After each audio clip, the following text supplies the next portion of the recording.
Estamos começando aqui mais um interview com Cristina Monte. Você já sabe que toda semana eu recebo aqui um convidado super especial para falar sobre algum segmento, alguma área que essa pessoa atua. E hoje eu tenho aqui a honra de receber o dirigente da Superintendência da Zona Franca de Manaus, né, conhecida como Suprama, que é o Dr. Apio da Silva Tolentino, que vem falar sobre a sua gestão à frente da autarquia, as conquistas, os desafios, gargalos e a sua visão para o futuro do modelo aqui da Zona Franca de Manaus.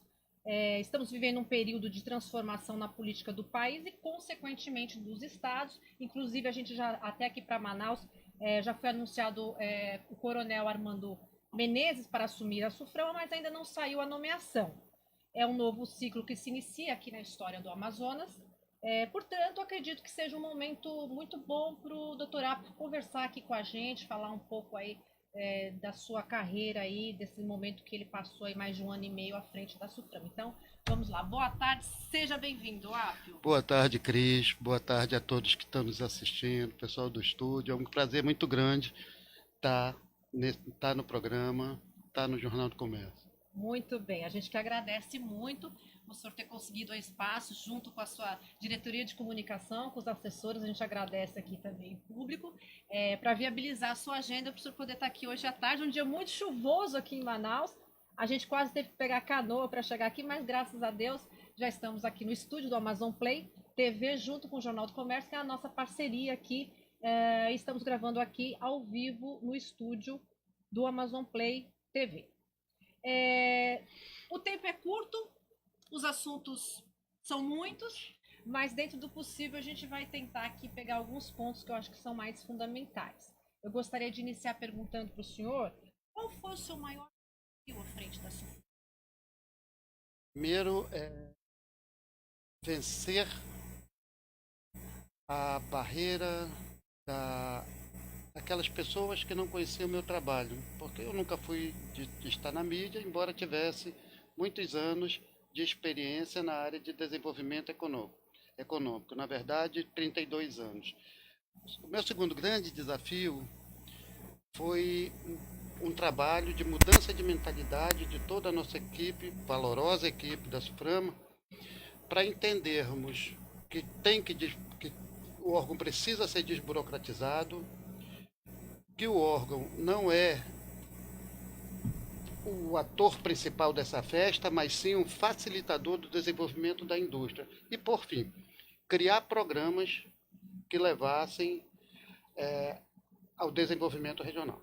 Então o senhor teve bastante trabalho aí. Muito, ainda estou Eu tendo. achei que se eu fosse apontar um desafio, o senhor apontou 3, então teve bastante coisa por aí, né? Exato. Mas é assim que a gente amadurece, que a gente aprende, né? Que a gente ganha experiência na vida. Eu acho que são os desafios que nos fortalecem e nos fazem melhor como ser humano, né? Afinal de contas, nós estamos aqui representando as nossas empresas, mas antes de tudo nós somos seres humanos. Então, eu acho que a gente acaba também ganhando muito quando a gente consegue vencer aí.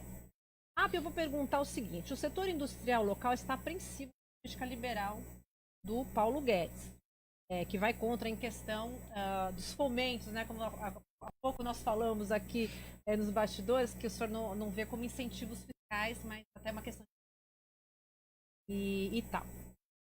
Desses incentivos concedidos, qual a sua expectativa em relação aos impactos dessa mudança, dessa nova política que está nascendo e que está... Primeiro, eu vejo o governo uma equipe técnica bastante competente, é notório. Segundo, vejo que mudanças precisam haver. Vejo que quanto menor a influência da situação da economia, melhor para a economia. Porém, eu entendo que para alcançarmos um índice de uma liberação de uma liberação maior, de uma economia mais solta, nós precisamos instrumentalizar o Brasil e também a Zona Franca de Manaus para que nós possamos ter competitividade com as indústrias estrangeiras. Não, nós não podemos, eu não acredito que o governo vai fazer isso, simplesmente chegar e vamos abrir a economia de uma forma que isso daria uma série de problemas para a indústria nacional Sem e responsabilidade. da Zona Franca de Manaus.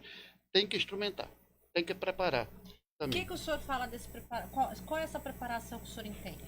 Bom, primeiro, nós precisamos trabalhar na nossa infraestrutura. Nós temos pouca malha ferroviária, aqui no norte nós não temos nenhuma. Estradas são caras, aqui em Manaus nós não temos. Quando se fala, uma hora alguém no governo passado falava que não, as estradas de vocês são os rios. Não são, não são. Nós não temos hidrovias, então nós não temos rios e estradas. Nós temos rios. Eles não, ele precisa ser navegável o ano inteiro, ele precisa ser balizado, né? Além disso, nós precisamos desenvolver tecnologia, nós precisamos treinar pessoas, tirando essa série de entraves para que o Brasil alcance o mesmo nível de desenvolvimento dos outros países estrangeiros, aí sim, vamos abrir a economia. Mas sem sucatear a indústria nacional. Competitividade. Competitividade. Nós só vamos ter competitividade se nós tomarmos essas medidas. E o senhor acha que nós estamos longe? O senhor acredita que agora com essa o pessoal vai levar mais a sério? São problemas latentes e antigos. São problemas muito antigos, mas há de ter um começo. Eu quero crer que o governo tem intenção de fazer isso. O governo quer abrir a economia porque ele tem intenção de dar esse suporte para que nós possamos ser competitivos. Eu vou perguntar aqui, devido a restrições e fruto da própria crise econômica que a gente tem nos 4 anos, né? Onda de desemprego. A nossa capacidade de atração de investimento caiu muito, né? Não conseguimos, por exemplo, ampliar os segmentos industriais além dos tradicionais. Quais, na sua visão, quais as perspectivas para outros segmentos se estabelecerem aqui e quais seriam eles? Bom, em primeiro lugar,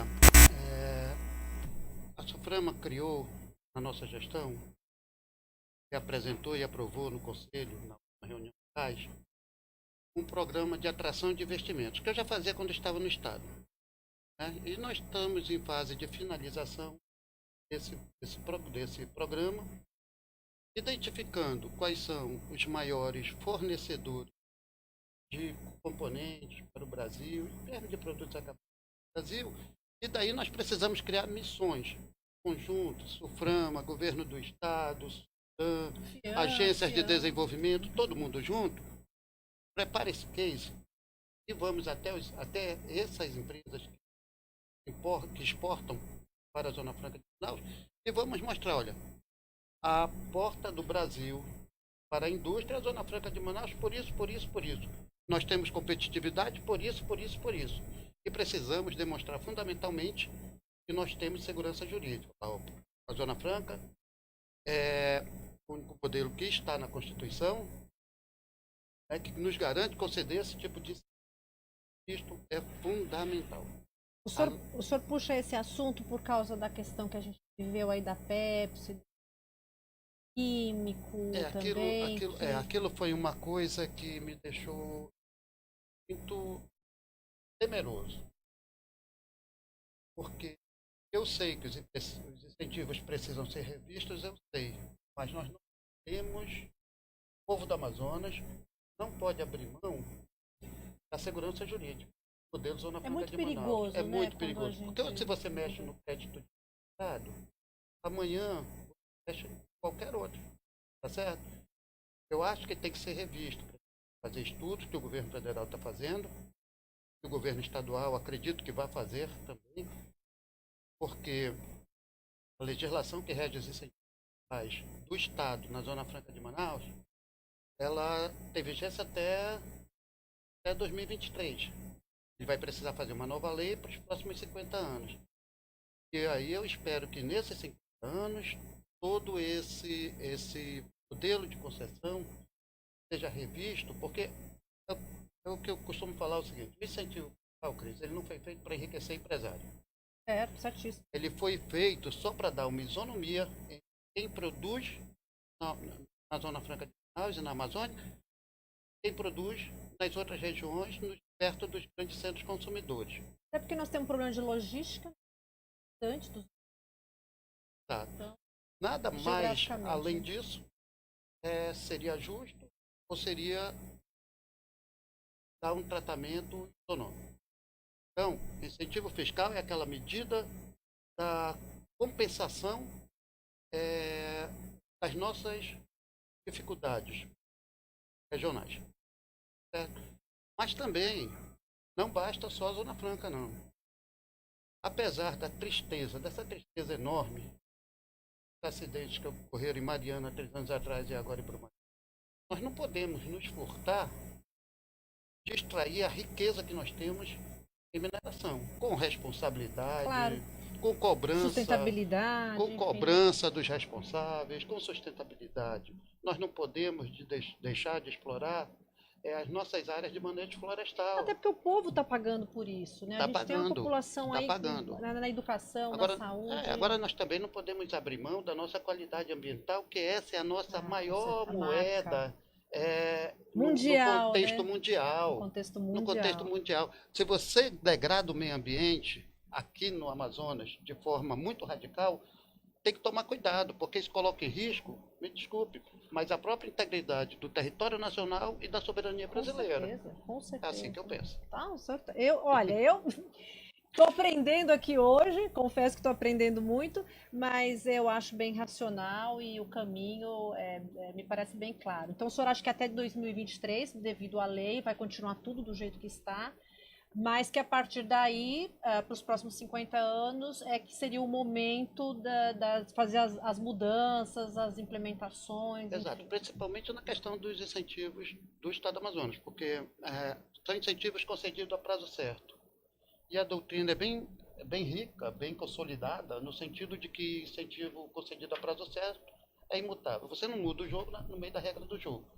Mas, para quem quiser aderir aos próximos 50 anos, aí é a oportunidade que nós temos, que o povo do Amazonas tem, e reequalizar essa diferença. Eu não estou dizendo que se concede incentivo fiscal. Tem casos que se concede incentivo de menos. Certo, certo. Então, nós precisamos equalizar, tá certo? Equalizar de formas que o excesso deixe de existir e isso contribua para aumentar a arrecadação do Estado do Amazonas. Com certeza, uma equidade, aí, um Equidade. equilíbrio. Equidade.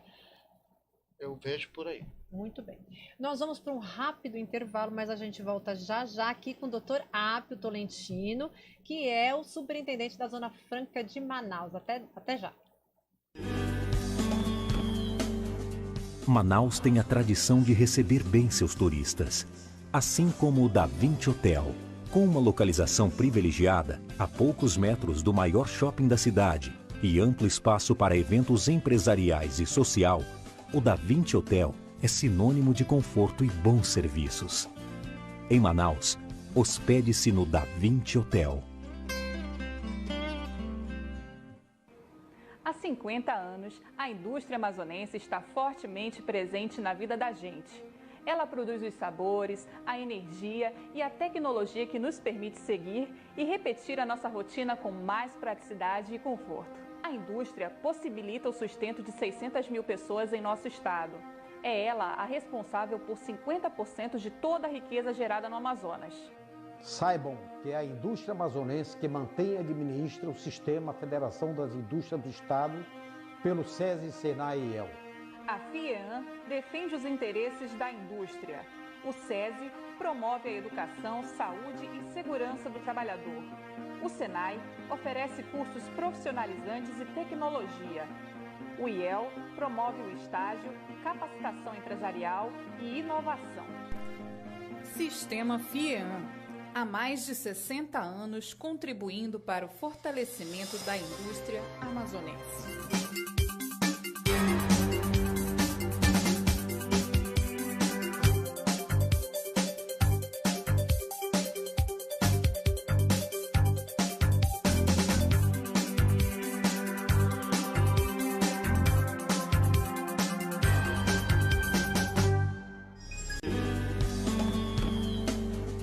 Manaus tem a tradição de receber bem seus turistas, assim como o Da Vinci Hotel. Com uma localização privilegiada, a poucos metros do maior shopping da cidade e amplo espaço para eventos empresariais e social, o Da Vinci Hotel é sinônimo de conforto e bons serviços. Em Manaus, hospede-se no Da Vinci Hotel. Há 50 anos, a indústria amazonense está fortemente presente na vida da gente. Ela produz os sabores, a energia e a tecnologia que nos permite seguir e repetir a nossa rotina com mais praticidade e conforto. A indústria possibilita o sustento de 600 mil pessoas em nosso estado. É ela a responsável por 50% de toda a riqueza gerada no Amazonas. Saibam que é a indústria amazonense que mantém e administra o sistema Federação das Indústrias do Estado pelo SESI, SENAI e IEL. A FIEAM defende os interesses da indústria. O SESI promove a educação, saúde e segurança do trabalhador. O SENAI oferece cursos profissionalizantes e tecnologia. O IEL promove o estágio, capacitação empresarial e inovação. Sistema FIEAM. Há mais de 60 anos contribuindo para o fortalecimento da indústria amazonense.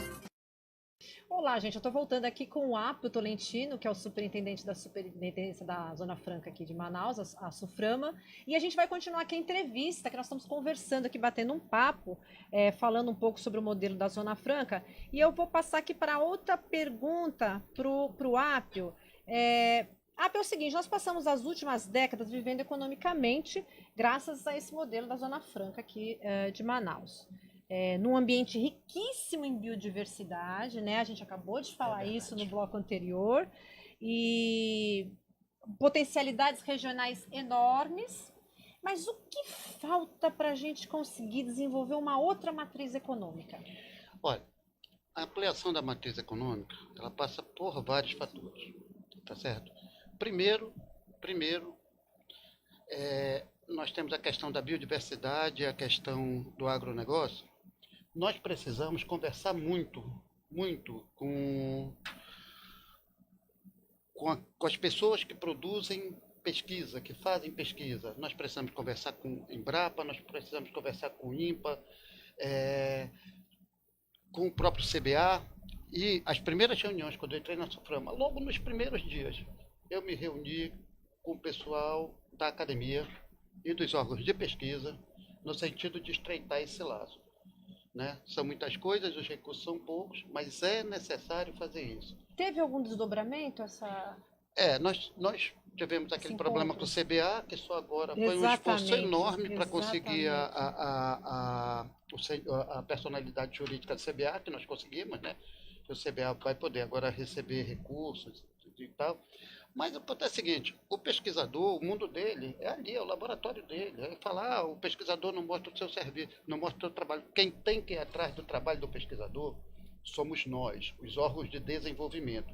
Isso é uma coisa que precisa ser feito, entendeu? Outra coisa que nós precisamos fazer, dar uma ocupação, ainda hoje eu falei com o pessoal do governo do estado.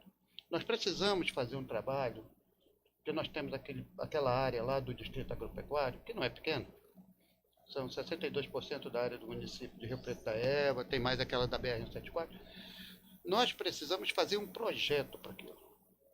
Não é o cara chegar lá e plantar o que quiser, não. Nós temos que aumentar. E aí nós estamos falando de vocação. E falar de vocação é complicado. Mas quem diria que nós teríamos, há 50 anos atrás, que nós teríamos vocação para fabricar motocicleta? É verdade, O né? processo precisa startar. Só começar de algum ponto. Né? Começar de algum ponto. Então, os órgãos precisam conversar e trabalhar em conjunto para fazer desenvolvimento regional de outras matrizes. Aí eu estou falando da agroindústria, porque eu acredito muito na agroindústria. Então, mas o que você tem que fazer? Você tem que aumentar a oferta da produção agrícola e beneficiar, não é isso? E beneficiar. E você agrega valor, você diminui perda de transporte, esse bocado de coisa.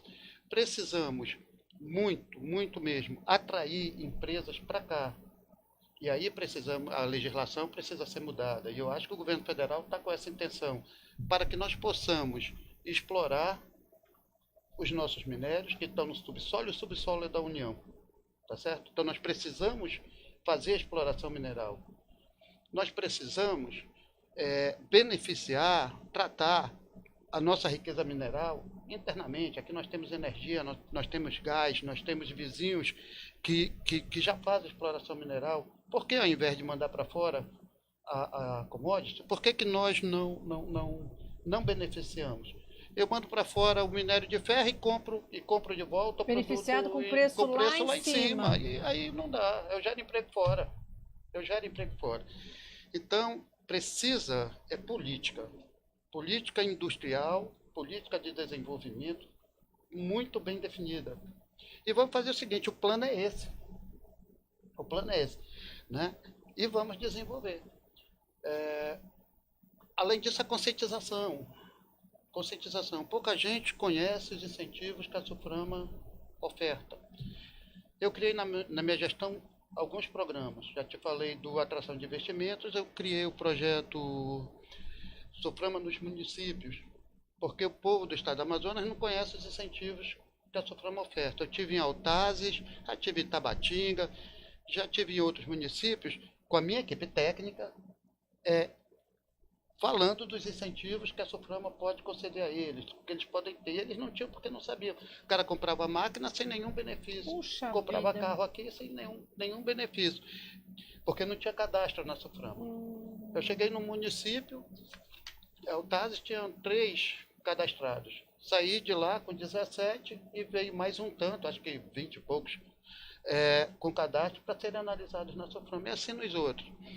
Criamos o SUFRAMA itinerante, que a SUFRAMA atua na região toda, na Amazônia Ocidental toda e no Amapá, fazendo reuniões, inclusive agora nós vamos para o Acre, né? Conversar com a Federação da Indústria do Acre. Exatamente para isso, ver uma engenharia tributária que você pode fazer na Amazônia para dar vantagem aos incentivos, aos empresários que estão lá para fomentar. Não é incentivo fiscal, como eu te disse, é fomento ao desenvolvimento industrial. Então, essas medidas nós precisamos tomar, nós precisamos fazer para diversificar a matriz. E nós temos que cuidar do polo industrial de Manaus como se ele fosse assim um cristal. Tá? Com todo cuidado e fazendo tudo para que ele fique cada dia mais polido, mais bonito, mais brilhoso. Mas nós não podemos enterrar nossa cabeça no polo industrial de Manaus, senão não vai.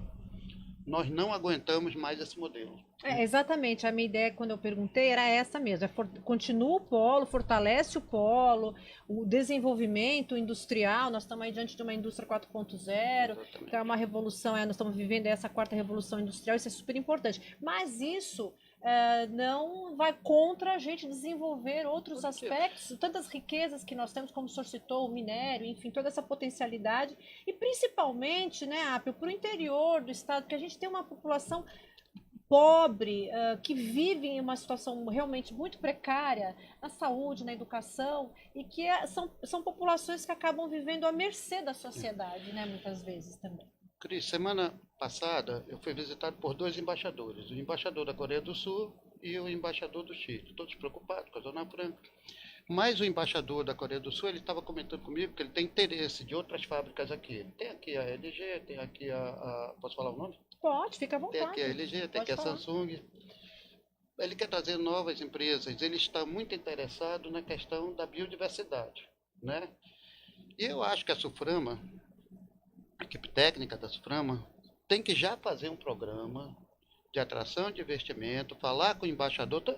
No estado do Amazonas, eu vendi muito Zona Franca. Eu vendi Zona Franca pelo mundo inteiro. Eu acompanhei o senhor um pouco, o senhor é meu amigo de Facebook, não sei se o senhor sabe, a gente ficou amiguinho de Facebook.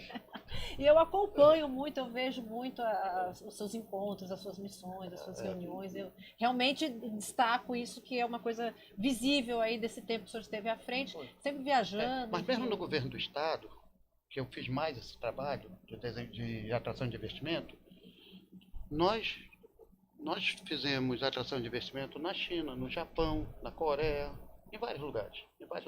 Sempre trabalhando em conjunto com as embaixadas. Então, acho que nós precisamos estreitar esse laço com essas embaixadas, com a Embaixada da Coreia do Sul, com a Embaixada do Chile, com outras, né? para que nós possamos atrair esses investimentos para cá. Se está interessado em biodiversidade, tá bom. Vamos levar INPA, vamos levar Embrapa, vamos levar quem conhece, vai junto num pacote só e vamos Faz trabalhar. todo um projeto, Faz todo um projeto, planejamento, planejamento para atrair investimento para cá. trazer essa grana para cá. Eu costumo dizer, Cris, que nós temos um problema que é muito sério. Nós temos o maior do mundo, é sempre o maior do mundo. É o maior estado do Brasil, a maior floresta do tropical do mundo, o maior rio do mundo. Sim. E como a gente faz para converter isso em riqueza? Exatamente, né? Para a nossa população, né? Eu estava pensando isso, Apio, quando você comentou que nós temos muitos minérios, muitas riquezas, eu fiquei pensando, o que adianta ter todas essas riquezas e você não poder utilizar o benefício que isso pode gerar para uma população, para o crescimento do Estado, para a manutenção de empregos, para a renda das pessoas. Então, não adianta, tá latente. Nós precisamos tirar desse estado de latência as nossas riquezas, que são muitas. Nós precisamos, mais uma vez eu vou te falar, de sermos instrumentados para que nós possamos explorar nossas riquezas e, enfim, diversificarmos a nossa matriz econômica. Aí nós não vamos ficar tão dependentes de Zona Franca. E eu vou agora trazer uma outra questão que eu acho que vai muito ao encontro disso aqui que a gente está falando, que é o seguinte, estamos também diante de uma movimentação para a instalação e desenvolvimento de um polo digital aqui. Ano passado a gente teve a primeira feira digital, inclusive eu fui lá também, a gente até cobriu aqui o pessoal do Amazon Play, a gente fez várias entrevistas lá, fizemos um programa falando e foi muito legal porque aproximou muitos atores do ecossistema digital e tal. Qual a sua análise sobre essa potencialidade?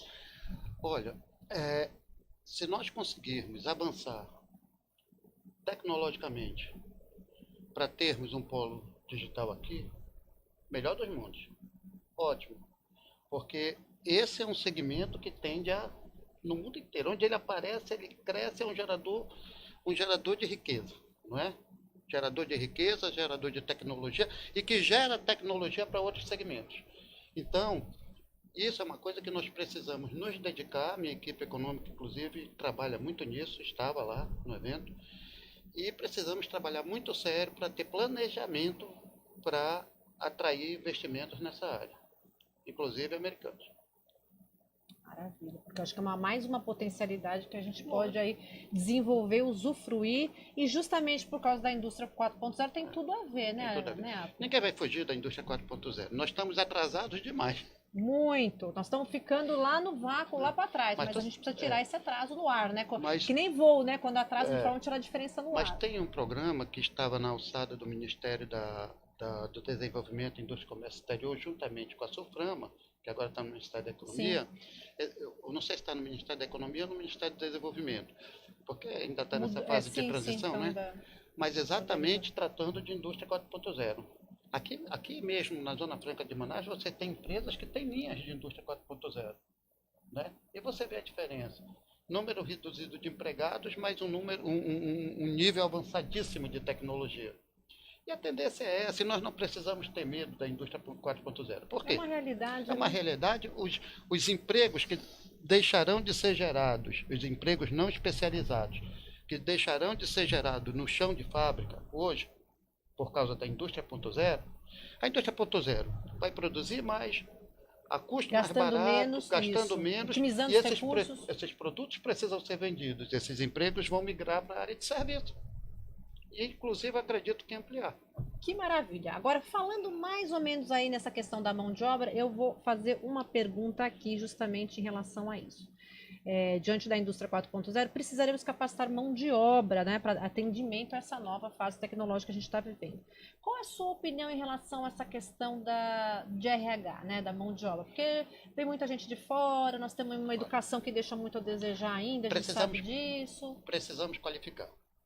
Né? Foi feito convênio, Ministério, UFAM, Universidade de Lisboa, Sofgano, para formar mestres e doutores em indústria 4.0. Agora mesmo, hoje, eu estava conversando a ideia de nós fazermos um convênio com órgãos federais aqui para treinarmos Um programa com verba de P&D vai ser feito para treinar a população, mas nós queremos para treinar, para qualificar profissionais da SUFRAMA, através de convênios com o MEC, em indústria 4.0.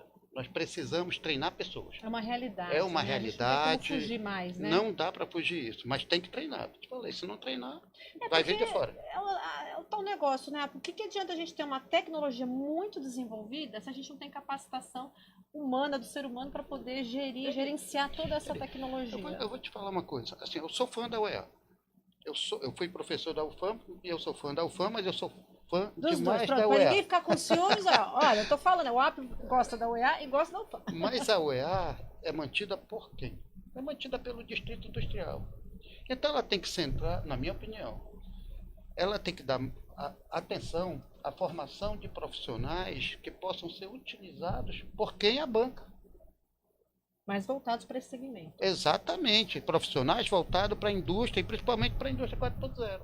Nós temos que dar esse capital humano para que a indústria que paga pela UEA possa utilizá-los na geração de tecnologia e de produção.